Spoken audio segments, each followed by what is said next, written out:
Welcome back to PCTV News. I'm Jackson Edwards. And I'm Marcus Garcia. Today is Wednesday, April 24th. First up, sophomores and juniors. If you would like to sign up for and become a Pirate Mentor to help our upcoming freshmen, applications are due by May 3rd. For those who have been accepted into NHS, induction ceremony will be held tonight in the Wilson Auditorium at 6 p.m. Make sure to wear your formal attire for this outstanding achievement. This Friday, World Cultures Club will be holding its final meeting during PLT in Dr. Smith's room 1003A. Also this Friday, the library will be having a maker event during PLT, where students can come and create Kentucky Derby horses in which they will be raced next Friday. Seniors, CPR training is still going on, so if you still have yet to attend, make sure to go on your assigned date or if you need to make up. Keep in mind that this is a graduation requirement. We got some information and some opinions about the training that took place. Take a look. Since 2017, Missouri schools have required their seniors to complete CPR training in order to graduate. More than 40 states also require their students to complete this training so that more people in America can save lives. I honestly really enjoyed the CPR training. I'm really glad they do it. I'm glad they do it with the seniors especially. The presentation was amazing. The guys were great doing the whole presentation over it. It was very informative, very useful information that, we will be able to use. So my role is kind of facilitate while NRAD comes over. I kind of organize the kids and then be in there as the teacher, lead teacher, and kind of getting them through it and kind of help them understand why it's very important. If you're going to use CPR, it's probably going to be on a loved one.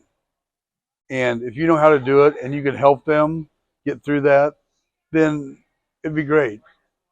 Also, I think NRAD said of the 50 cases that were called out in 2022, one person received CPR before they got there, and that was the only person that survived.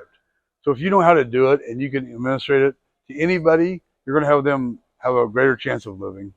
Well, hopefully it's a situation where I wouldn't have to use it, but if the situation comes, it's definitely, they kept us well informed and what we would do in the situation. So I honestly very appreciated that, and I think it was something that was really great to have.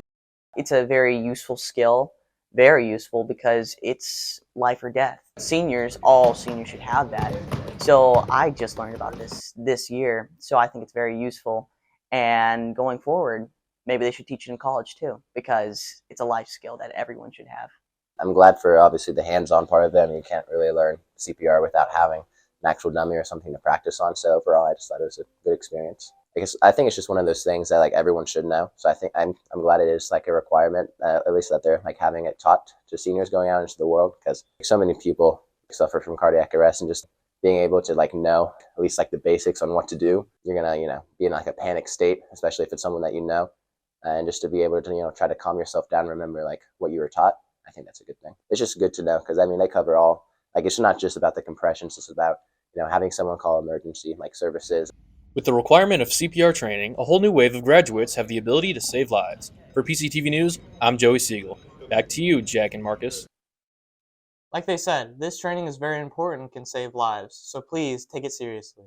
To all the seniors who have filled out the form, Decision Day celebration is May 2nd during 2nd PLT to celebrate all of your post-high school plans. On May 3rd at 7 p.m., the school will be hosting an annual percussion showcase. So if you have friends in percussion or just want to listen, make sure to show up and have a great time.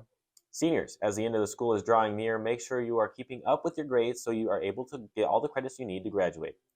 Congratulations to all who attended FBLA State, and good luck for those moving on to Nationals. Robotics has also had a great season this year, as they are headed to Worlds. We got to talk to some of the team members, so take a look.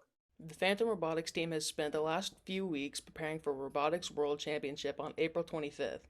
We had the chance to interview them and see what they had been up to. So every year, an organization called VEX designs a new game that teams across the world compete in. This year's game is called Over Under. The main purpose is basically just to score, we call them try balls in the net. We practice from 3 to 5. We design the bots over sometimes the summer.